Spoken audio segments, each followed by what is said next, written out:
Hello Gainers, I'm Ralphie and welcome to my channel called Fit of Philosophy, discussing philosophical stuff in a practical style with lots of experience behind it.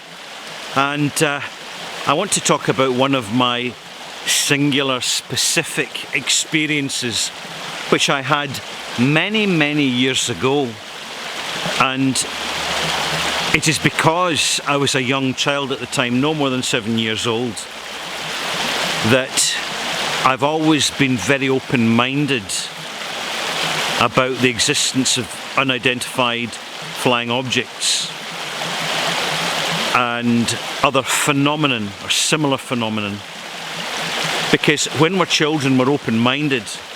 We're not burdened by the baggage of self-censorship that adults are.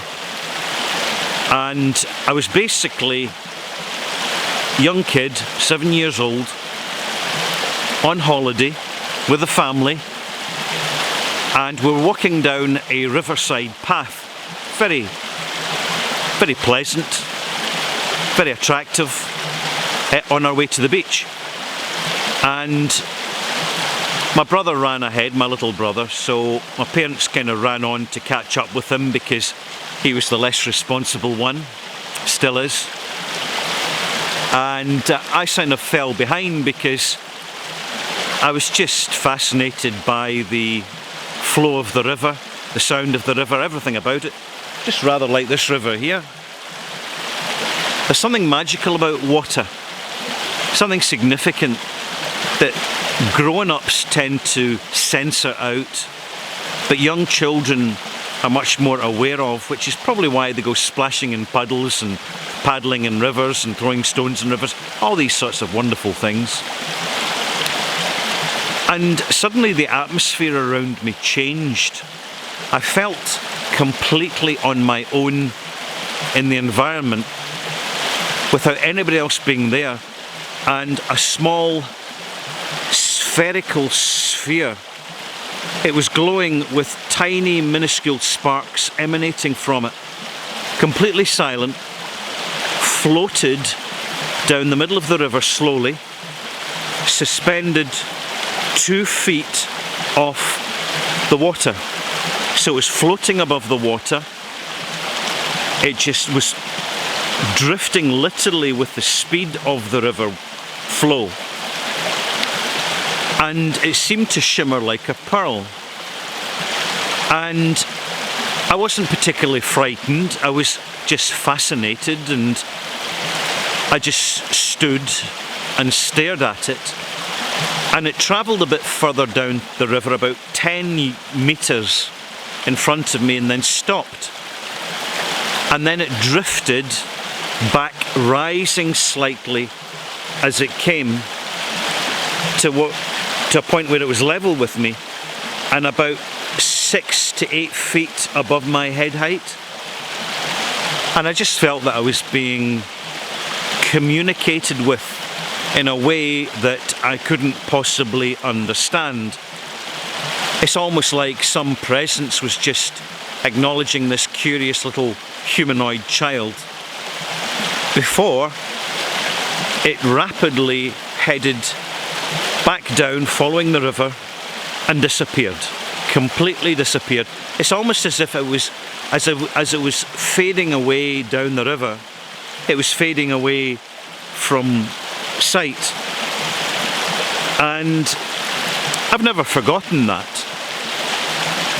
It didn't last very long, but it left a very strong impression, and particularly because I was a kid, 7-year-old kid, and nothing prepared me for it, and nothing warned me against it. I simply took the experience completely as it happened.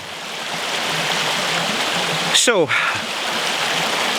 I didn't even mention it to anybody at the time, but in later years, when the topic of conversation has turned round to more esoteric things like UFO phenomenon, spirits, ghosts. I mean, this is a question I've always been asked as a funeral director. Do ghosts exist? And the answer is simply yes, they do. if you acknowledge them, they exist in some form. If they did not exist, we would not have a name for them, a word for them, or a concept of them. Simple as that. There's nothing fancy about it. And it's because I'm open-minded, and when the topic of conversation comes up, and I say I believe that UFOs exist, and I've seen UFOs, and that was the first sighting, people start to open up a little bit. People who would normally keep quiet and say nothing and keep the lips sealed because of being fearful of scorn, ridicule and disbelief, suddenly start to communicate. And these communications are really quite articulate. They certainly exist, but one of the misunderstandings is that UFOs are unidentified aerial phenomenon, are extraterrestrial, is partly true. There are also terrestrial aerial phenomenon which are not easily identified unless you communicate in certain circles. But that's the way of the world. That's what it is. One of the skills in life is to accept what we must, learn what we can, and change what we need to. I hope you've enjoyed this monologue. I'm Ralphie, I'm going to leave you with the river now, but I doubt there'll be anything floating down this river because it's just the weather's a bit miserable today. I'm Ralphie, thank you for watching, and we'll see you soon, gainers. Remember, keep your philosophy fitter, and then your life will be fitter too. Bye-bye.